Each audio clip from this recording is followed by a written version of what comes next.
Programme میں خوش آمدید ناظرین.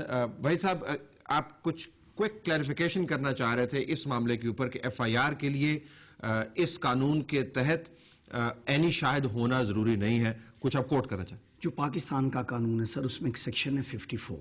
ٹھیک.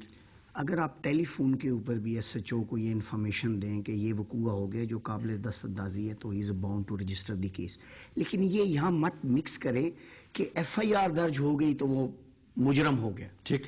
F I R is nothing, یہ تو ایسی ہے. میں آپ کو انفارمیشن اس کی میں 2 لائنیں پڑھ دیتا ہوں 154 کی.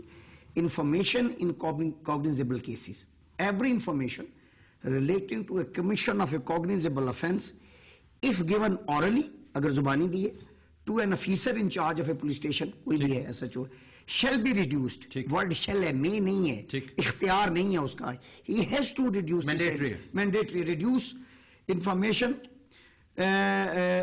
whether given in writing or reduced writing as a force shall be signed by the person giving it, and the substance there shall be entered in a book to be kept in such officers such form as the provincial government may describe. لہذا یہ صرف information ہے اور police officer bound ہے کہ اسے تحریر کرے.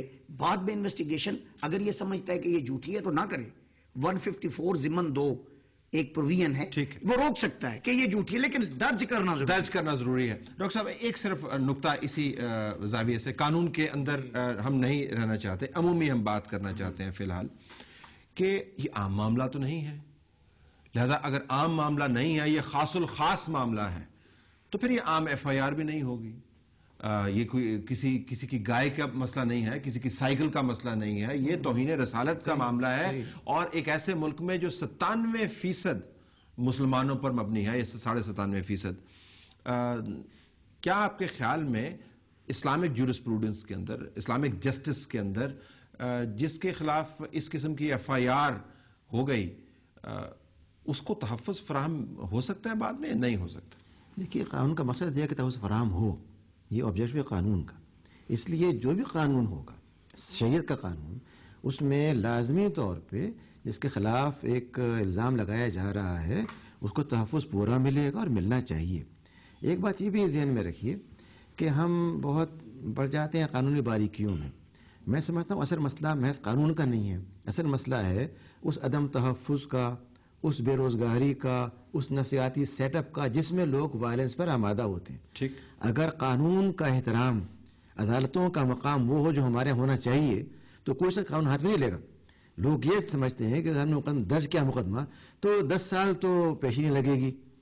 وکالت کے شعبے میں جائیں گے تو وہاں بعد کیا فیس دینی پڑے, کیا کچھ مسائل پیش ہیں. تو ہر شعبے سے جو کہ ہمارے یہاں بیت منانی ہے. اصل جو ایشو میرے ذہن میں ہے وہ یہ کہ آپ لوگوں میں ٹالرنس ایجوکیٹ کرنے کے لیے, ان کو آگاہ کرنے کے لیے کیسے احترام کریں دوسرے افراد کا, جب تک یہ آپ نہیں کریں گے, آپ جو پروگرام چاہیں کر لیں, نعرے بھی لگا لیں, فائدہ کچھ نہیں ہوگا. اصل چیز یہ ہے کہ پلورلٹی شوڈ بی اسٹیبلشڈ, اور وہ اسلام واحد دین جو کرتا ہے. اسلام یہ کہتا ہے کہ آپ غیر مسلم ہوں, اور اس میں بھی آپ نے دیکھا جو اعداد و شمار آپ سامنے آئے ہیں, اس میں اگر الزام لگا ہے تو زیادہ مسلمانوں پہ لگا ہے, نان مسلم نہیں لگا ہے.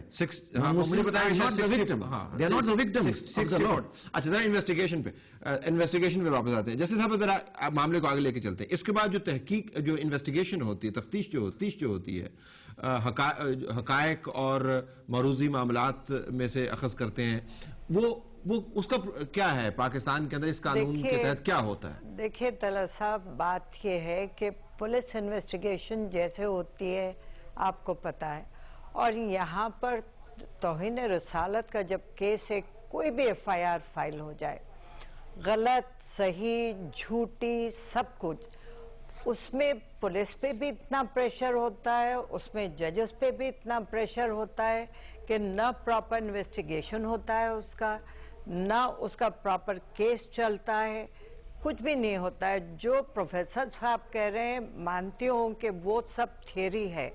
اسلام بڑا ایک ریلیجن ہے, پیسفل ریلیجن ہے, ہم سب اس کے فالوورز میں سے ہیں, لیکن جو لکھا ہے اور جو آج کل کے حالات ہیں اور جو ہو رہا ہے اس میں اتنا تضاد ہے کہ جس کے حد نے, آپ کو یاد ہے حدود کے کیسز میں جب سے پروسیجر چینج ہوا ہے, حدود کے کیسز فائل ہونے ختم ہو گئے.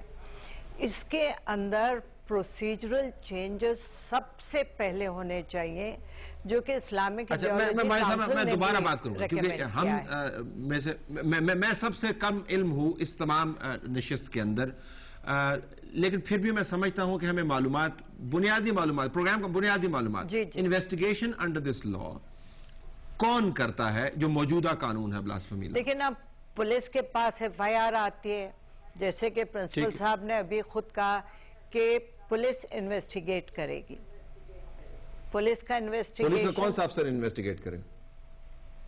کوئی بھی افسر ہوتا تعینات ہو سکتا ہے. میں تو سمجھتا ہوں SHO سے نیچے ہونا نہیں چاہیے. below the rank of ASI, SI اور SHO.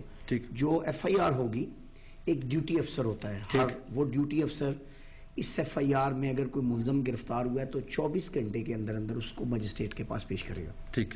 اور magistrate under section 63 of the CRPC اگر یہ سمجھے کہ یہ FIR جھوٹی ہے اور اس سے غلط پکڑا گیا ہے تو through a special order discharge کرتے ہیں. FIR کے ساتھ ہی ملزم پکڑا جاتا ہے؟ پکڑا اگر جائے تو، اگر if he is arrested، اگر نہیں اریسٹ ہوتا تو ایویڈنس کلیکٹ ہوگی. اور اگر تفتیشی افسر یہ سمجھے کہ اتنی ایویڈنس صفحہ مثل پہ آ گئی ہے کہ اس کا اریسٹ پریما فسا ہے، بادی نظر میں ضروری ہے، اریسٹ کر لے گا. اگر وہ اریسٹ ہو گیا تو 24 آورز 167 ہے CRPC میں ایک پروویژن، نیئرسٹ مجسٹریٹ کے پاس اس کو پیش کرے گا. اور اگر وہ مجسٹریٹ صاحب یہ سمجھتے ہیں کہ یہ ملزم غلط پکڑا گیا، FIR غلط ہے، تو امیجیٹلی سیکشن 63 CRPC کے تحت وہ اس کو ڈسچارج کرے. ادروائز وہ چاہے گا تو اس کو جوڈیشل لاک اپ میں بھیج سکتا ہے یا فردر فزیکل ریمانڈ دے سکتا ہے کہ فردر تفتیش کریں اگر کوئی برآمدگی کرنی ہے، کوئی اور ملزمان پکڑنے ہیں. اور اس کے بعد 14 دن کے اندر اندر اس کو چلان دینا ضروری ہے. یہاں ایک اور بھی ہے، قانون میں بڑی باتیں ہیں، یہ نہیں ہے کہ اسی طرح پکڑ کے اور کر لے، بڑا کچھ ہے اگر نیتیں ٹھیک ہوں. پولیس اگر یہ سمجھے تفتیش کے بعد بھی، پولیس نے پہلے پیش کر دیا، مجسٹریٹ صاحب نے کہا نہیں کیس بنتا، کر دیا، پھر پولیس نے 14 دن کا فزیکل ریمانڈ جو میکسیمم ہے اس کیس میں لیا اور اس نتیجے پہ پہنچی کہ یہ بے گناہ ہے، تو وہ کینسلیشن آف کیس کے لیے مجسٹریٹ کو موو کر سکتی ہے کہ سر یہ مقدمہ نہیں بنتا، اس کو کینسل کر دیں. مجسٹریٹ چاہے تو کینسل کرے، چاہے تو کہ میں کینسل نہیں کرتا. پھر ایک اور طریقہ ہے، وہ 173 کی رپورٹ ہے جس میں 2 بڑے امپورٹنٹ کالمز ہوتے ہیں، ایک کالم نمبر 2 اور کالم نمبر 3. کالم نمبر 2 میں جو بندہ بے گناہ ہو جائے لیکن پولیس یہ کہے کہ جی ہماری نظر میں تو یہ بے گناہ ہے، عدالت کے رحم و کرم پہ چھوڑتے ہیں، وہاں اس کا نام آ جائے گا لیکن وہ اریسٹ نہیں ہوگا. کالم نمبر 3 میں وہ آئے گا جو گناہ گار وہ کرتے ہیں، پھر کورٹ اس کو تقسیم کرے گی نقلیں کہ یہ آپ کے خلاف الزام. الیبوریٹ سسٹم ہے. اگلے سٹیجز پہ بھی آتے ہیں. لیٹس ٹیک اے بریک ہے ناظرین، بریک کے بعد واپس آئیں گے. معلومات آپ تک پہنچا رہے ہیں، ہمارے ساتھ رہیے گا. اہم نقطے پر ایک پروگرام کو لانا چاہتے ہیں بٹ آفٹر دس بریک.